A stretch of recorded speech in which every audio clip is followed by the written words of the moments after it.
This is Slam Hockey with your hosts, Peter Wajernoff and Paul Swinbeck. Welcome to Slam Hockey, folks. I'm your host, Peter Wajernoff. You can find me on Twitter at Russia98. And I'm with Paul Zwambag. You can find me at Zwambag, Zwambag. How's it going, everybody? Peter, what's up? Everything is happening! What do you mean everything is happening? I don't know. I'm excited. We're going to be talking a little bit about everything almost, it seems like. It's going to be, I don't know. Is it going to be a long episode? I don't know. I'm a little tired, so I'm rambling. I will be rambling a lot, I feel, in this episode. Oh, boy. Yeah. Rambling more than usual. This ought to be good. More than usual. That is for sure. First off, how did our picks go last week, Paul? Oh, you always throw this at me. How do I always throw this? How do I throw this at you always? Because it's the first thing in the email that you went 6 and 5. Every episode, this is how we start every episode. How did we do in our picks? You went 6 and 5. I went 5 and 6. So yeah, I won in the early two games. What was the two games again? Winnipeg and Columbus, you won. That's correct. And then you beat me with the Oilers smashing the Flames, who are, as long with somebody else that we're going to be talking about later, hot garbage. The Flames are hot garbage lately. Yeah. So I feel bad for them. The Leafs also tore them apart. The Habs tore them apart. And also last week on Saturday, the Oilers tore them apart. Hopefully they can put it together because they've got some exciting players, but I don't know. Their goaltending's not working. I feel really bad for the Flames. It's exciting. We're at the halfway point of the season, technically, because the All-Star game is this coming weekend. That is correct. We have no Saturday picks, but we have a special edition of Sunday picks. We're going to go through the All-Star game predictions. That is correct. Let's talk about what we have this episode. Team ISOing the Dallas Stars. Who's our guest, Paul? Derek Neumeyer. It kind of sounds like Newbirth. Is that how, are you going to intro his name that way? Neumeyer. I will. When he's on, I will do that. It's exciting. We're getting into more playoff likely teams, so yes, we're moving up the bottom of the standings. It's good. It's gonna get more and more exciting. Also, what's exciting? We're gonna be doing our half-season awards: Selke, the Vezina, and so forth. You having a hard time naming some trophies there, Peter? Yeah. I always lose my train of thought, right? So we'll talk more about the awards later on in the episode.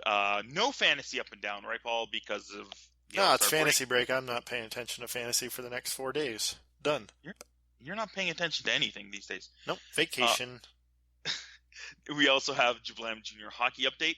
Paul will give us some of that. And then we will finish with our All-Star previews and picks. All right. First, trending now. I have a lot to say. And first, we will go with the whole Leafs Calgary game that went on. That was crazy. That was real exciting, crazy, wild. The game was great for the Leafs. We won. Dominated them. But Calgary got derailed once Komarov hit Johnny Hockey. I don't know. It was pretty borderline. It was half people will say it was clean. Half the people will say it was a pure headshot. I don't know. Johnny is number one. Let's get into this whole thing. Players that are short, how do you suspend the hitting player if it looks like it's going to be a fully clean hit and then he hits a guy who's kind of short? Yeah, I don't know what they're supposed to do with that. Yeah, that's the main issue, I think, here. Because, number one, yes, he caught him with his head down. He was staring at the pass a little bit. Yeah, he's got to keep his head up, kind of be braced for impact. But if he was an average size player or taller, we're talking about a fully clean hit and nothing at all, really. So that's the whole thing here, in my opinion. Yeah, maybe he does get a bit of the head. So what do you do in this situation when the guy's really short? What do you do in a situation when you have a Hal Gill? Well, I'm talking about a guy who's past his prime, past his NHL career. But a Zdeno Chara, a Shea Weber, any big, huge monster on the ice, hitting even an average player in the head, right? Yeah, I guess they just got to keep their shoulder down or not hit him, I guess. Yeah, I guess so. That's the only thing you can do, right? That's a whole question mark in itself, a whole gray area when the guy is that much taller than the guy he's hitting. So I guess they should be doing that. We will be obviously, like all these other things that we're talking about trending now, putting them on our website, jablamhockey.com. Game notes, check them out while we're doing this, because then it all derailed for the Flames there. At the end, there was a few other things that happened with guys trying to maybe hit Matthews a little bit. But at the end of the game, when the game was pretty much said and done, it was kind of odd. Sam Bennett kind of slew foots Connor Carrick. Then Carrick gets a penalty because he retaliated with the cross check. And then Tkachuk, after the whistle even blows, he does like two slew foot attempts on Marincin and gets him pretty bad. I'm surprised Marincin didn't get injured on that one. And nothing happened because of this. No suspensions. Tkachuk didn't get even a penalty in the game. I don't know if the referees were aware. I think they even asked him, and this is from I think I have an article. It's on there somewhere. Oh, I already took it away. No, here it is. From the Calgary Herald, and the reporter in the Calgary Herald even said that it was a bad hit by Tkachuk, and he needs to learn to tiptoe in the NHL. But they asked him, Tkachuk, after the game, and I knew the time was running out a little bit, but I didn't realize that it was over. What? How does he not know when a game is over? I don't know. It's that's Matthew Tkachuk. That's going to be his whole career. He's going to be that dummy. Yeah, and he's already been known to do a lot of slew foots already in his early career. So it's weird. And the other thing that bothers me is then you have Marchand, who gets fined for his slew foot on Nicholas Kronwall versus Detroit. So is that just because he's been known to be dirty before? His name is out there. Yeah. He's Rafi Torres, right? Like, again, Rafi Torres, some of his hits, in my opinion, weren't that bad, but he already has his name on the hot list. He's on the hit list, and boom, they're going to suspend him. If any of these actions were done by Rafi Torres, I bet you it would be 5 games or more. Oh, right? Yeah. Oh, yeah, sure. So, I don't know. It's a gray area, but I'm going to move on, and it happens in hockey. The other thing is a lot of people get mad at high sticks in games, Paul. You notice this, right? Oh, yeah. It happens all the time. How many times do refs miss a high stick in a game? Yeah, and how many times do players not get hit and they just cock their head back like they got smoked in the face, and then a second later they're like, okay, I'm good. Yeah. So it's brutal. It's tough for the refs to call. Yep. And it is what it is. They're going to miss half of them. They are going to miss half of high sticks too. So it's tough. If they're bleeding, they're going to get called. If anything else happens, head whips backwards and it doesn't even make contact, half of those might get called too. So let's move on. What else do we have for trending now? The Nesterov trade. I like this trade by the Habs. No. Yeah. Same here. I'm pretty happy with it. Even though I'm not a Canadiens fan, but I think Nesterov, it's going to help that Canadiens back end big time. Yeah. And they need a guy. Markov's hurt right now, so yep. They need a guy to step in. Nesterov's very versatile. I think he could even step into maybe a part-time fourth line, second pairing role, right? I think so. He's still a decent 5'6" guy, and he'll put up some decent numbers too on the back end. And yeah, if a guy's injured, he might even have to step up a little bit. And he's still young. He's 23 years old. I think he's still going to get better. So it was a good move, especially with the cap hit. He's only 0.7. So they're easy for them to put him under the cap. And of course, going to the Lightning is Jonathan Racine, and I think a 6th-round pick. So good move by the Habs, I would say there. Yeah, is he an RFA? Yeah, that's probably why Tampa moved him, because they can't afford his next contract. So yep, exactly. Get something for him, Jonathan Racine, in a 6th or 7th round. I think it was a 7th round. I think it was a 6th, but whatever. It's all good. Next, move on. You're right, Paul, it was 6th. Paul, did you see the, of course, we're recording this Friday night now. You see the Thursday night game between the Preds and the Blue Jackets? The ref calls a penalty, but his mic is live a little too early. Yeah, he started arguing with a player. That was good. Yeah, it was really good. He says, F you, F you. Paul, that is effing hilarious. Oh, yeah. So, again, this will be on our games notes. Check it out. It's hilarious. It's all on there. Hilarious. And you know what? I saw on Twitter and on forums, people are like, oh, this referee should be suspended. This is uncalled for by a referee. This is every official I think I've ever seen playing any, even league that I play in, with some players on the ice. When there are stupid idiots on the ice, I don't mind the referee saying that, in my opinion. Oh, yeah. The player's giving him 3 more to his 2. Yeah, exactly. The players do not treat the refs like human beings. They rip them apart all game. Yeah. And did you see the very end of the video? Who actually skated by the Columbus Blue Jacket when they panned out? Oh, I saw it last night, so I can't remember. Just so happened to be Scotty Hartnell, number 43. Oh, nice. I wonder if was it Hartnell that he was chirping? No, I don't think so. Though. I'm pretty sure it was. Was it? Nice. Well, we know Hartsey and the way he acts, so he was probably swearing a lot too. So yeah, it was good. Okay.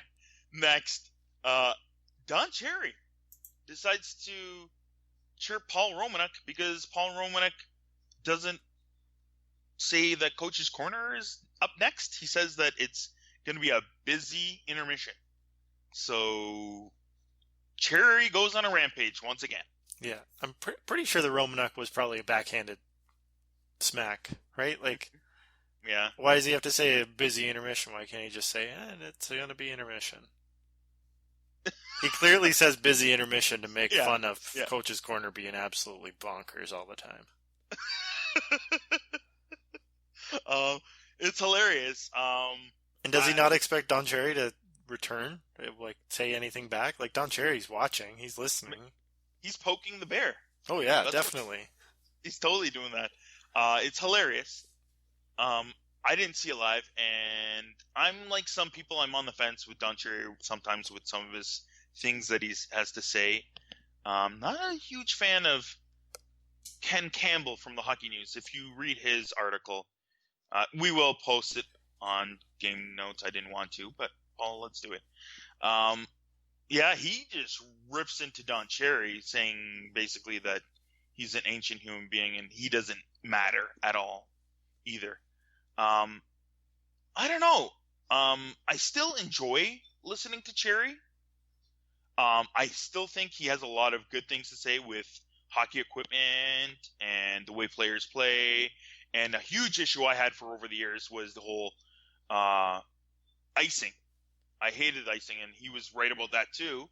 So he is right about a lot of stuff still. I know he likes to braggadocious a lot about those things. And I'm not sure if he's the one that comes up with the idea. I think he's just got the biggest platform. So everybody thinks it's his ideas and his great backing. Yeah. He's backing all this good information, and I think it's just he gets on board with just like everybody else, and everybody thinks Don Cherry's. What he does do is minor leagues and juniors. He definitely follows like the bantam leagues and midget leagues. Big time. That's great. Yeah, he's always out at Brampton and Mississauga and all those guys watching the young kids. So yeah, and he's bringing up the military and everything. So there's a lot of good things that Don Cherry does. So, and then Paul Romanek, I don't know. You could say that he's off the wall too. I even tweeted because the last 2 games versus Leafs, this is just specifically in the last 2 games. Number 1, Paul Romanuk in the Calgary game, I believe, he calls Mike Babcock, what do you call him? Bobcat. Bobcat, yeah. Mike Bobcat. Who's Mike Bobcat? And then last night in the Flyers game, Kadri shoots it, and Michael Nylander scores. Oh boy. Michael Nylander's still playing? Oh, it's a good thing that Michael Nylander's playing so he can play with his son. Oh, poor Romanuk. And I've always said this too.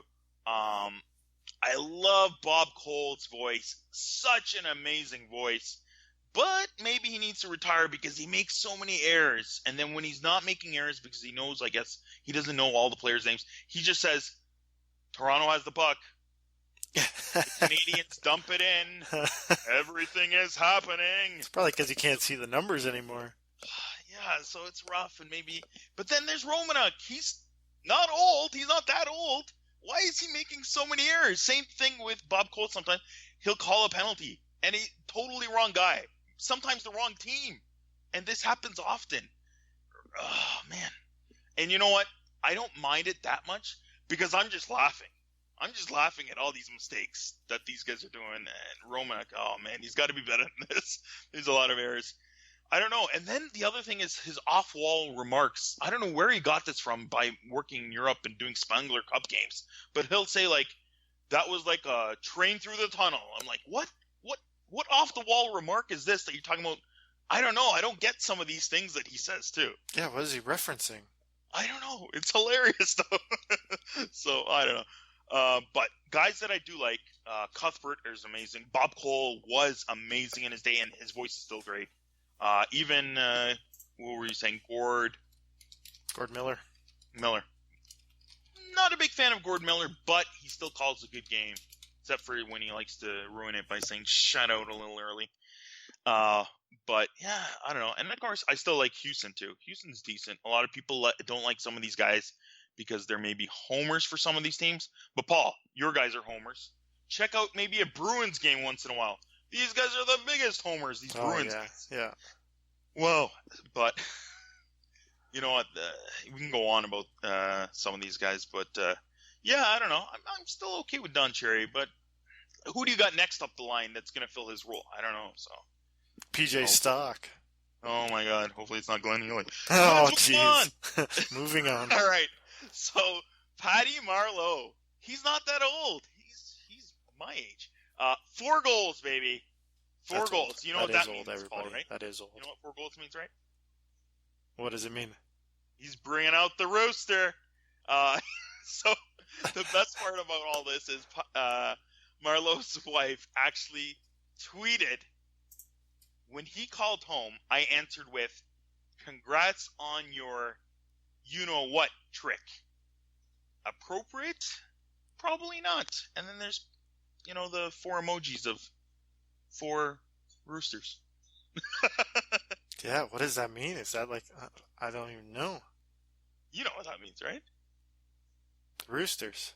Okay, the whole Thornton thing, what happened, it was like a few years ago now, right?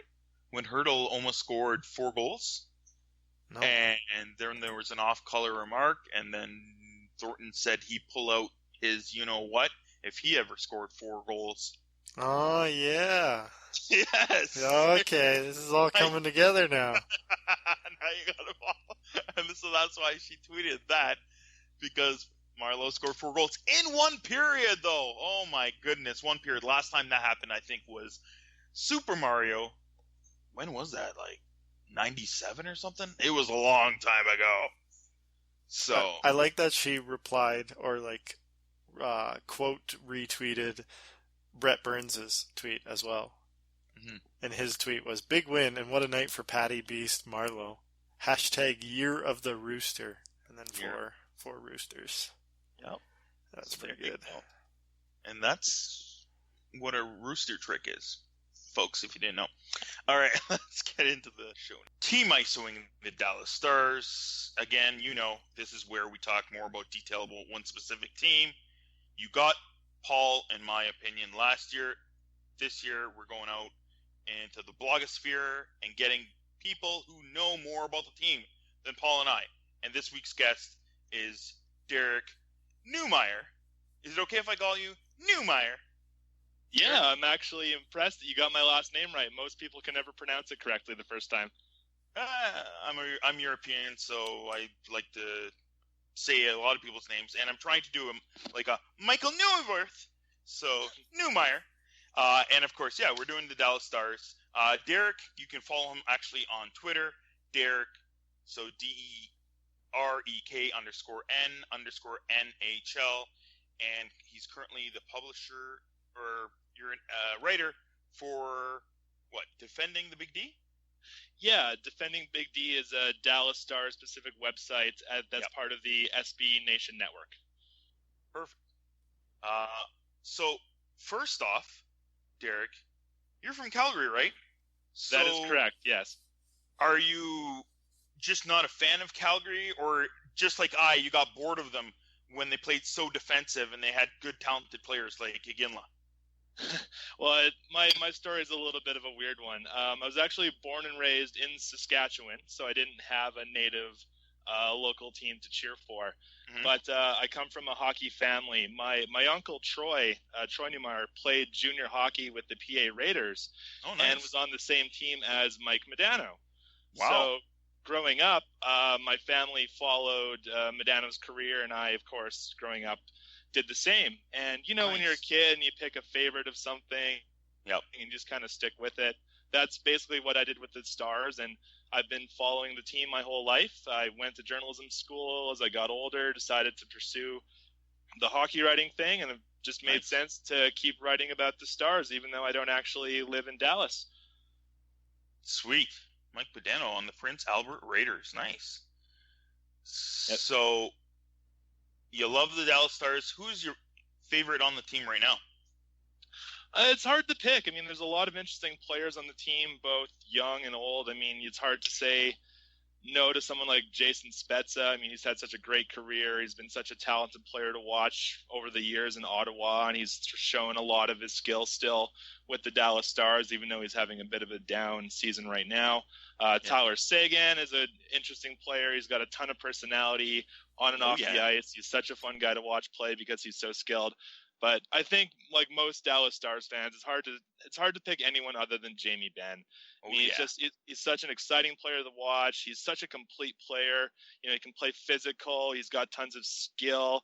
The Dallas Stars, normally color commentator, but this season play-by-play guy, Daryl Razor Ray, likes to refer to him as the dainty barbarian, and that is a pretty accurate description of Benn's play. And with his history, you know, being a fifth-round draft pick out of the BCHL and working his way up through the Dub, and what he's done for Canada on the international stage at both the Olympics and the World Juniors, there's just so many things to like about Benn. It's hard to pick anyone else. But between Spezza, Benn, and Seguin, those would have to be the top three right now for me. Perfect. Same here. I was a huge fan.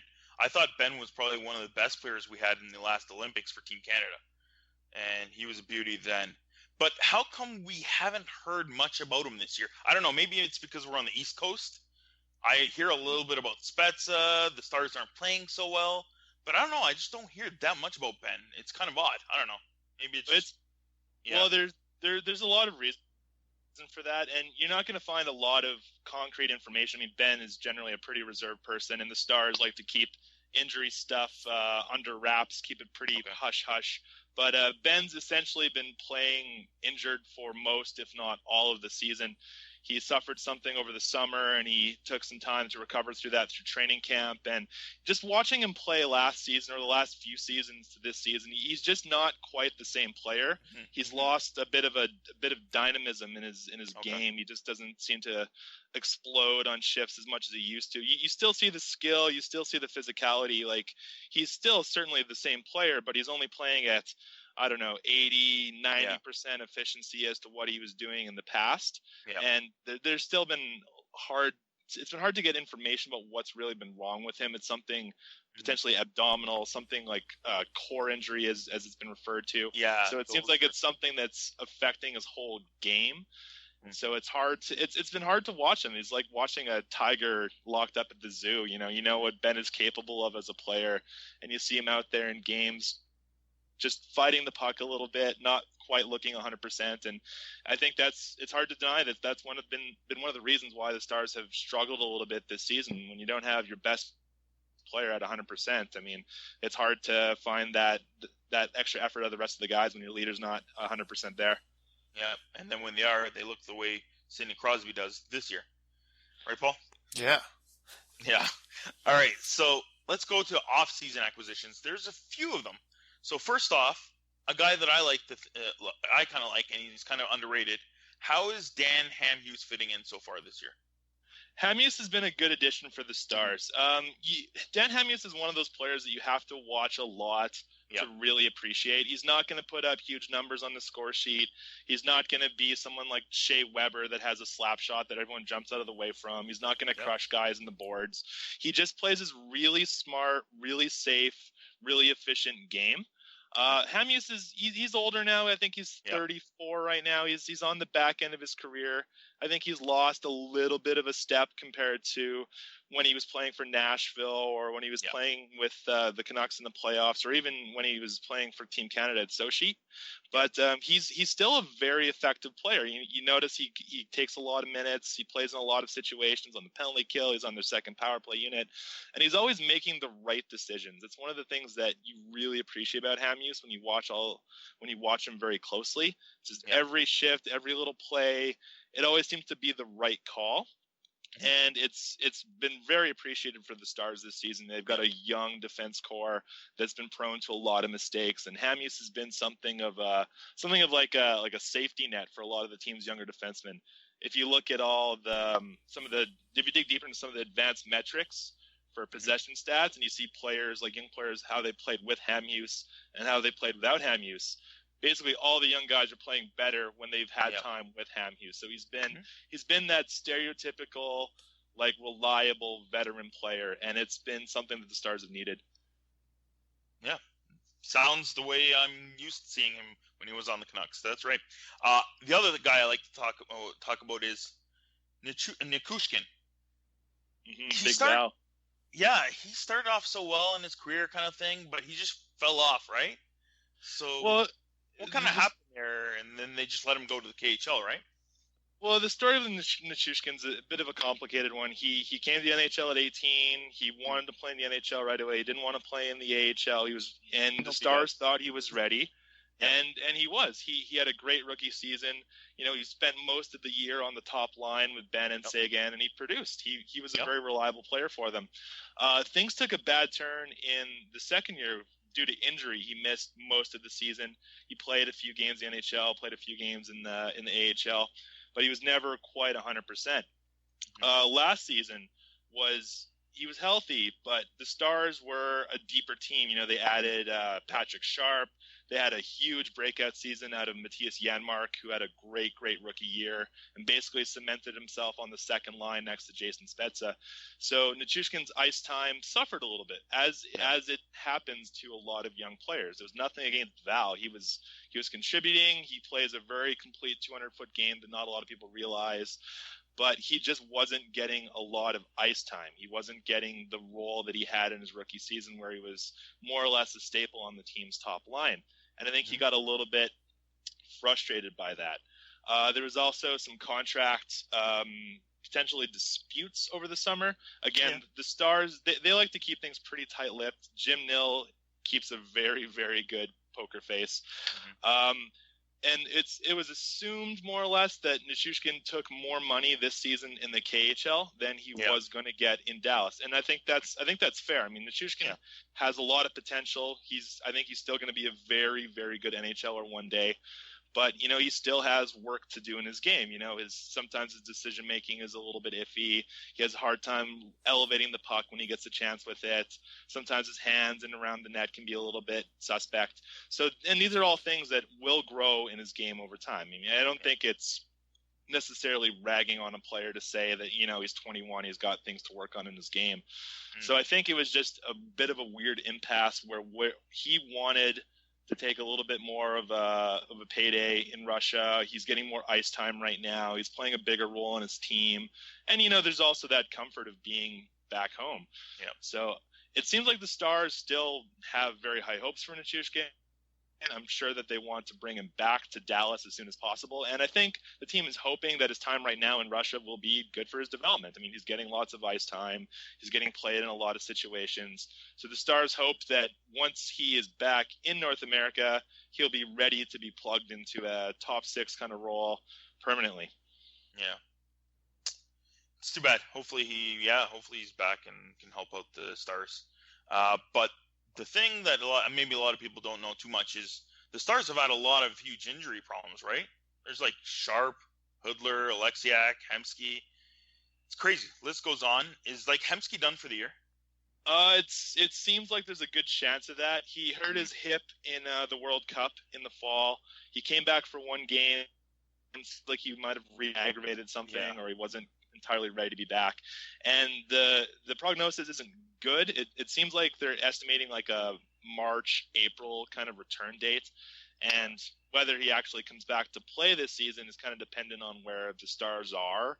Yeah. Like if the Stars make a big push after the All-Star break and they're in a playoff position, and I think they'll try and get Hemsky back and ready sooner rather than later. But if the Stars kind of keep struggling like they have been this season, if they find themselves out of a playoff spot, there's a good chance just for Hemsky's health that they might just shut him down for the season. And I think that'd be a real shame because he's a free agent at the end of this year. Who knows if the Stars will actually be looking to, sign him again over the summer. So I hope that Dallas Stars fans haven't seen the last game that Alex Hemsky is going to play. But I think it is something that everyone is almost expecting and prepared for in case it does happen that way. But that is a shame. The Stars have had just awful injury luck this year. Like Matthias Janmark has been done the whole season. He's in the same boat as Hemsky where he might be back. They're looking at maybe March, April, but he's got a knee injury, so that's something you never want to rush with people. And basically, everyone else has missed time. I mean, Jamie Benn's been playing injured. Yuri Hoodler had some bizarre illness that no one even knew what it was for a while.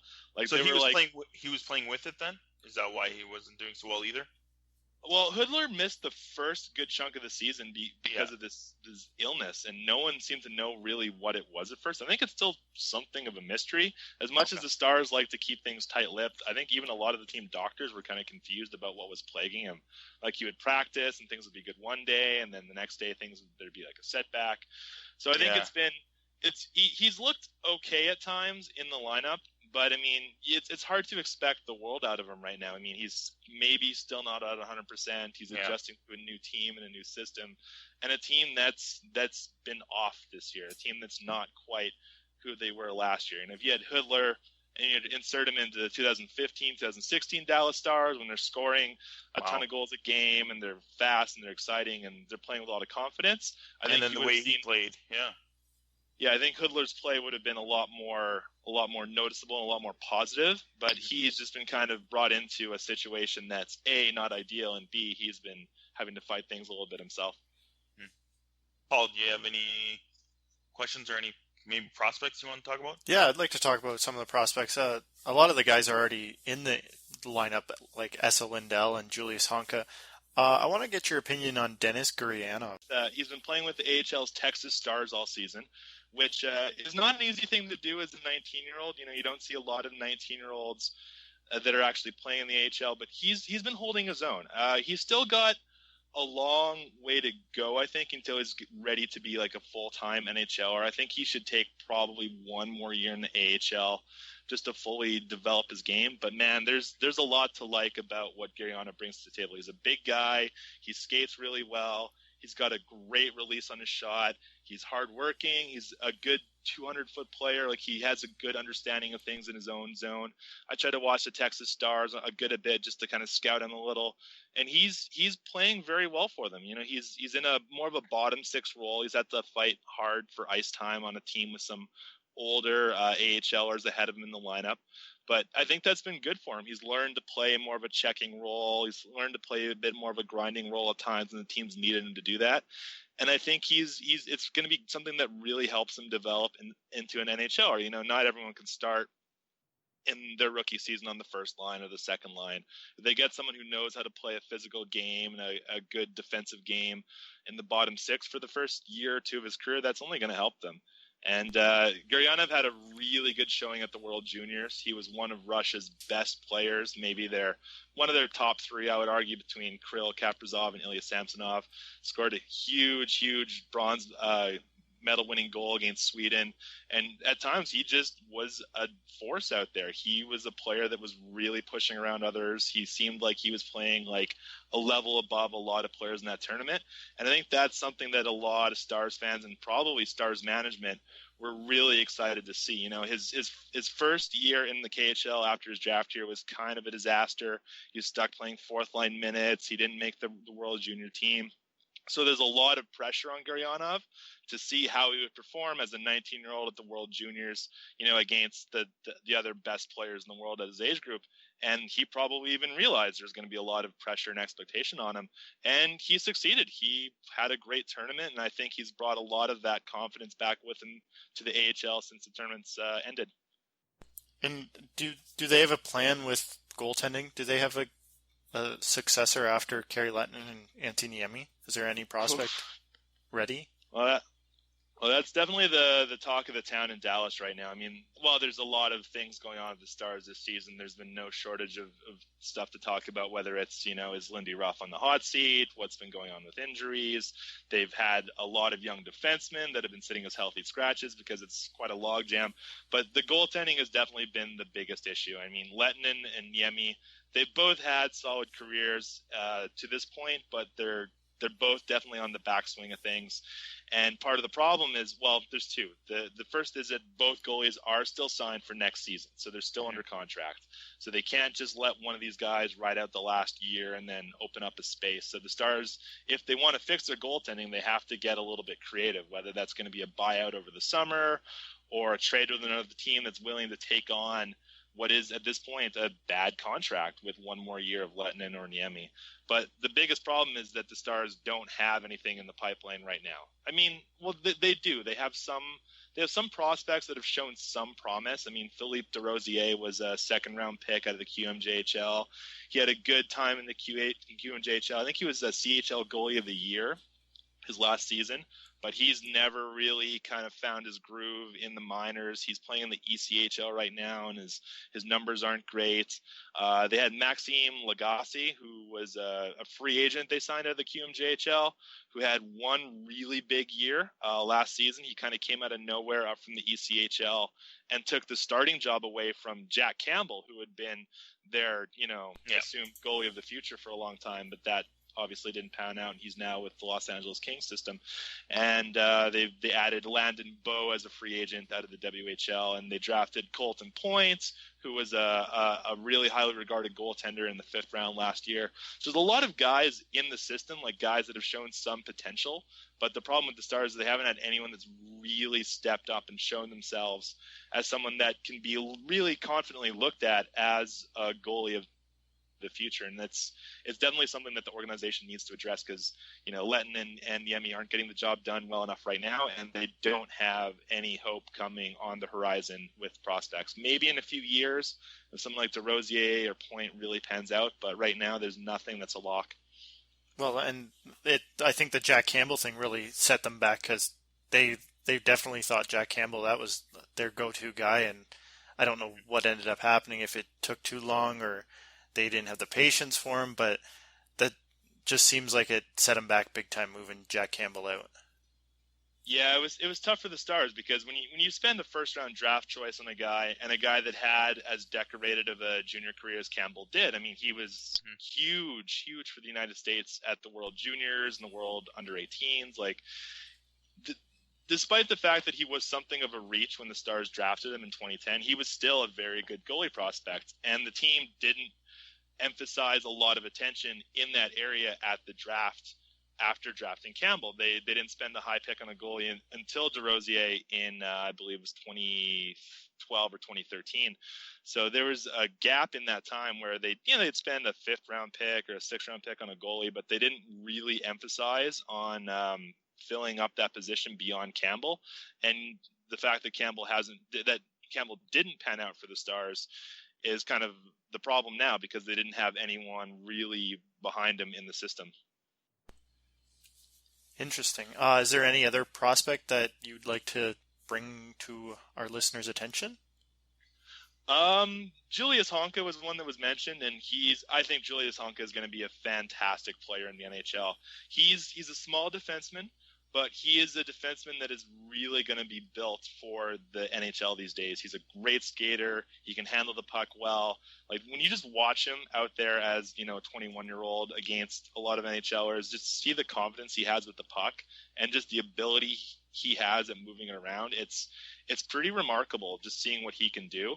He's going to be a guy that is just a consistent breakout force for the Stars. He's going to be someone that, it's going to be hard to have any kind of successful dump and chase against Dallas in the future when Honka is back there getting the puck and getting it out of their zone right away. He's also very creative. He's got good hands. He's got a good shot. He can make hard passes.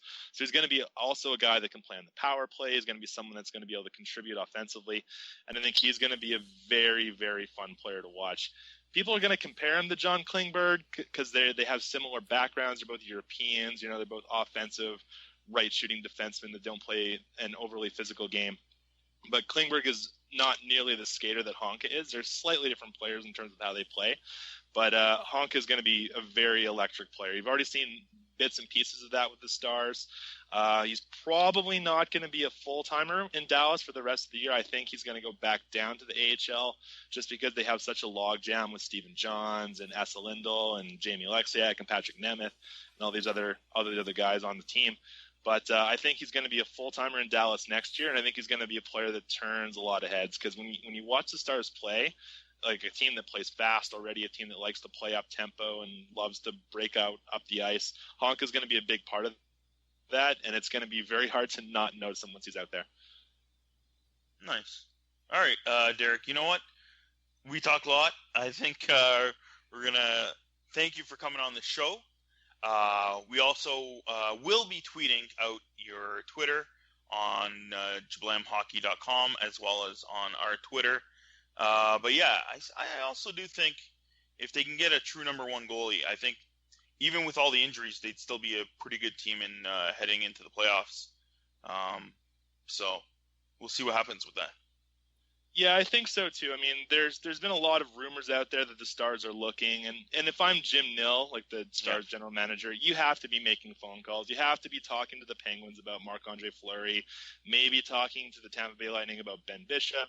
I mean, who knows what other names are out there in play. I'd be absolutely shocked if Jim Nill wasn't talking about it and trying to see what's out there.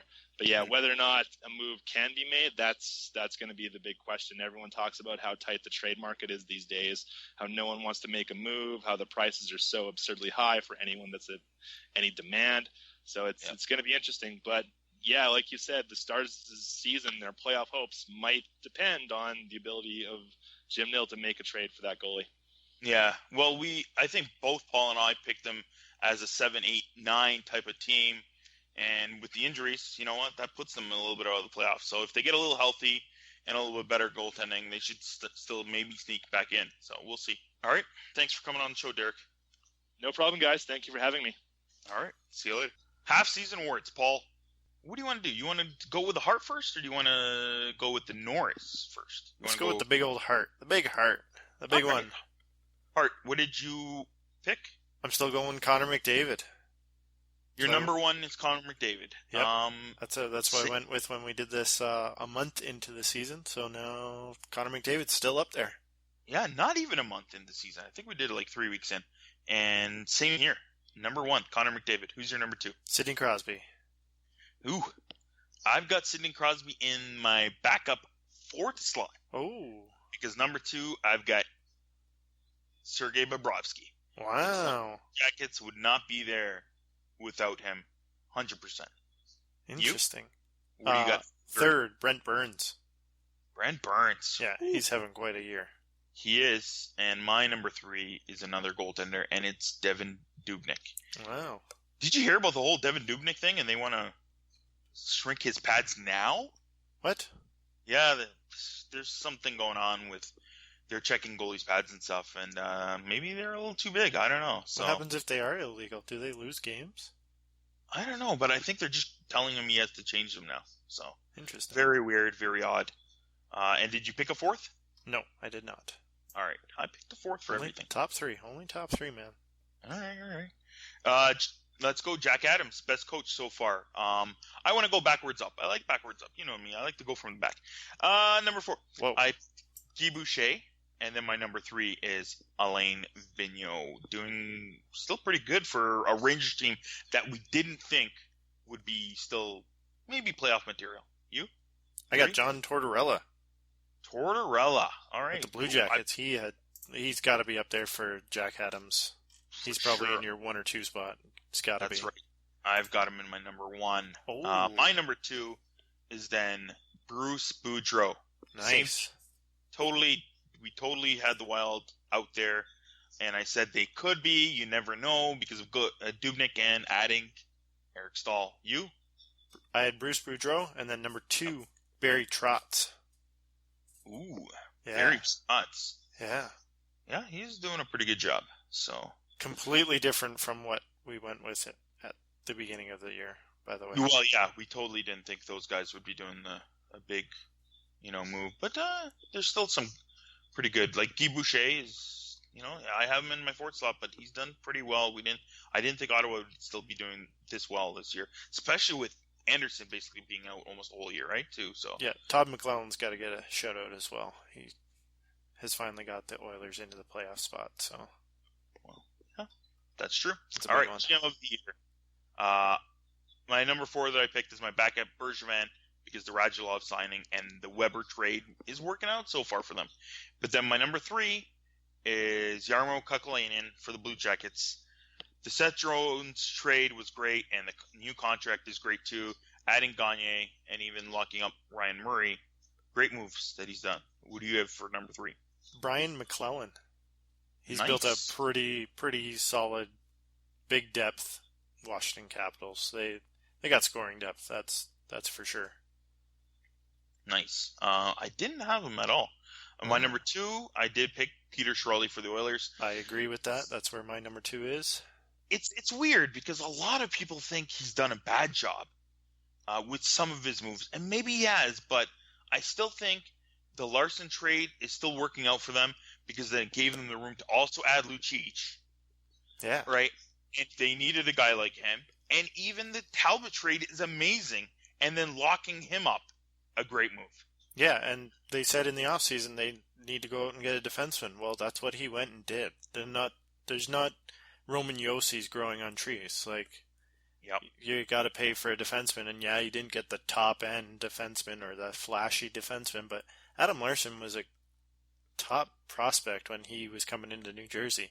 They started him way too early. They didn't develop him in juniors.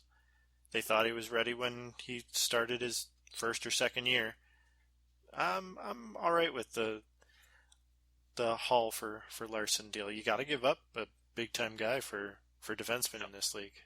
And they've already got a lot of top talent, so it's not like they're running out of it. Yeah. On there for forwards. So, and who's your number 1? Chuck Fletcher.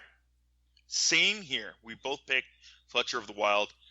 Again, adding Eric Stahl, bringing in Bruce Boudreau. Maybe got a bit lucky there, but he did it. And, of course, the Dubnyk move. So maybe things are just falling on his lap, but he's collecting and he's winning with these moves. So he's done a great job. All right, let's move on. The Vezina. Who do you got, Paul? Number 3, Cam Talbot. Cam Talbot, nice. Yeah. I'm going with Braden Holtby as my 3rd. Interesting. Yep. Then who else do you have for number 2? Sergei Bobrovsky. Same here. And number 1? Devin Dubnyk. Same here. So we got 1 and 2 fully in lock. And it's pretty obvious. Those 2 are above and beyond everybody else. Yeah. Right? Pretty yeah. Much. All right. The Lady Bing. All right. I'm just going to give you, again, my number 4. Got to go with Crosby just because he's got a lot of points comparing to his penalty minutes. And then my number 3 is Michael Granlund for the Wild. Hey, that's where I went. That's where I went. Yep, 38 points, 6 penalty minutes. Nice. Yep, and who's your number 2 then? Leon Draisaitl. Exactly the same here. Again, a lot of points and 8 penalty minutes, and then we both pick number 1, Paul? Vladimir Tarasenko. That is correct. The Lady Byng. It's where you get a lot of points and very few penalty minutes. And that's why we have the exact same 3. Yeah. All right, the Selke. You know what? Paul knows I like to go when you're talking about a defensive player. I like to talk about guys that are actually good on the penalty kill. So most of these guys are. My backup is Dubinsky because the Blue Jackets are great on the penalty kill, and he's on there. He's also got a pretty good plus-minus, and he's 7th in hits.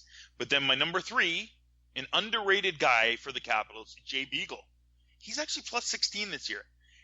He's first in PK minutes in the league, I believe.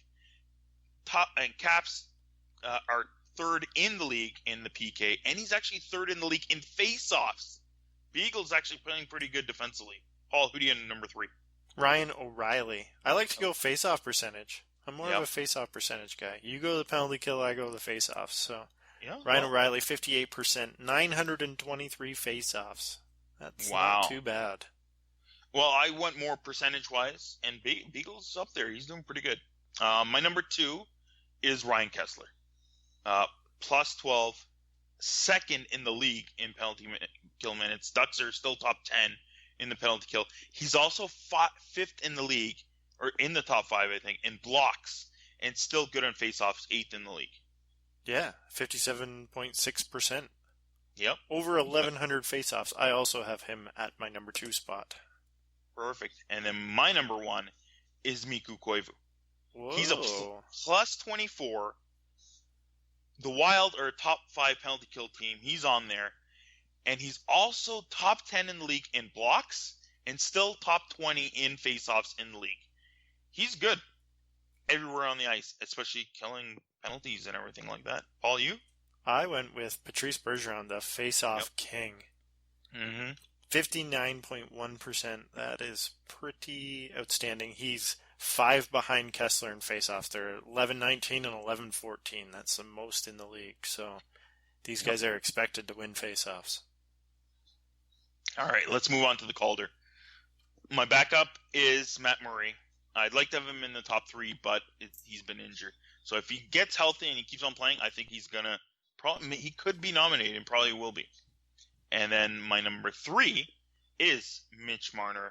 And you never know with these days. It could be interchangeable because Marner might be first now in points, right, for rookies? So he's getting there. And again, because of Marner, he's lifted up Bozak and JVR, and I've said that before. And they are having their best seasons in the NHL. And it's mostly because of Mitzi. Who's your 3? I agree. 3, Mitch Marner. And then number 2, Patrick Laine. He's right behind the number 1 in all categories, which is both their number 1, Austin Matthews, leading pretty much all categories. So, and he's leading a Maple Leafs team, so that's pretty amazing with the history behind this team. All right, let's move on. The Bobby Orr Award that I named is for Best Offensive Defenseman. I'm not even going to do a number 4 because nobody's even close to these top 3 guys, and you probably have the same 3. My number 3, Victor Hedman. Yours? Carlson, number 3. Yeah. And then my number 2 is Carlson. Your number 2? Victor Hedman. Oh! So why did you go the other way around? I don't know.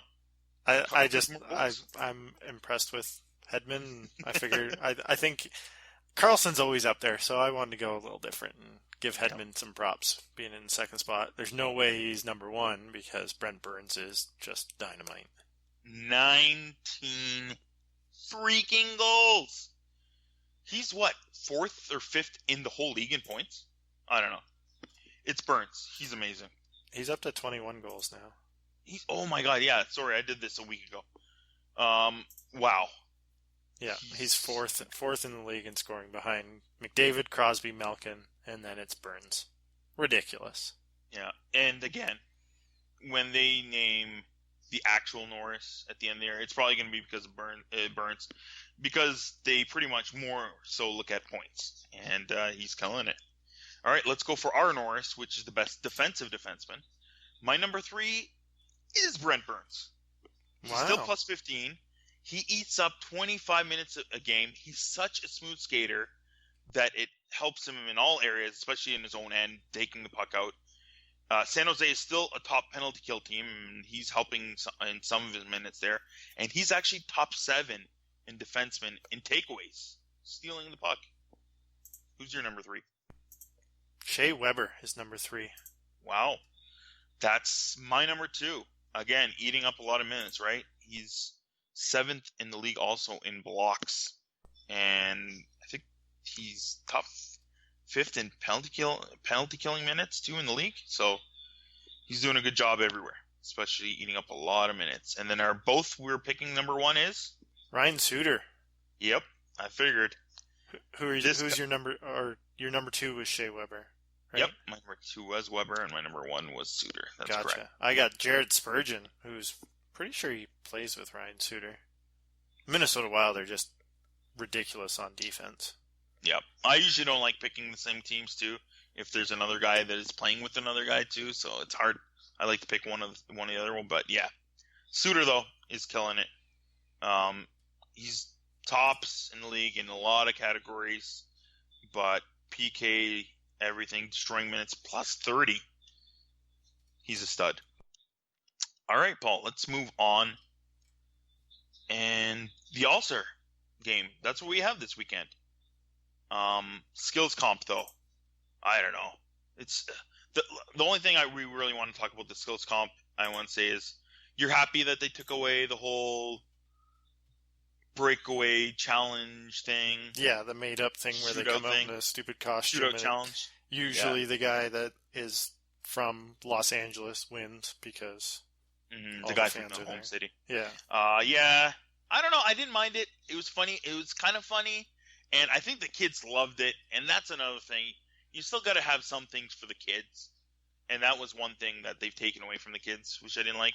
And now they're kind of replacing it with this, what? What is this thing? The whole 4-line thing? Yeah, shoot from all over the ice. Who can shoot the best from their own end? Who can shoot from their own blue line? It's ridiculous. It's weird. Gimmicky. I don't know what they're doing. And they get points for scoring in corners, and I don't know. We both read it before we started recording, and it was just like, what? And then, so they have 4 per team, and then if you want to, you can replace your 4th shooter for a goalie, and if he scores, it's worth 20 points or something. Like, what? What?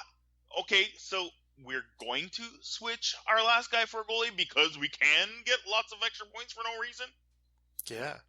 What? Just weird. Who thinks of these weird rules that make no sense? I don't know. Anyways, hilarious. But who are you going to pick for winning the games? I don't know how to pick this because even last year the whole John Scott thing was crazy and his team ended up winning. I think both of us had them like last. Yeah. Didn't we? So I'm still thinking my Atlantic division. Mine's the Atlantic, right? Doesn't look that good. So I don't want to pick them. Maybe I should because that's what happened last year. But I'm going to go with I like the Central for the West. I like the Metro for the East, and then the Metro wins. Paul, you? We got the exact same picks, except for the skills competition. Mm-hmm.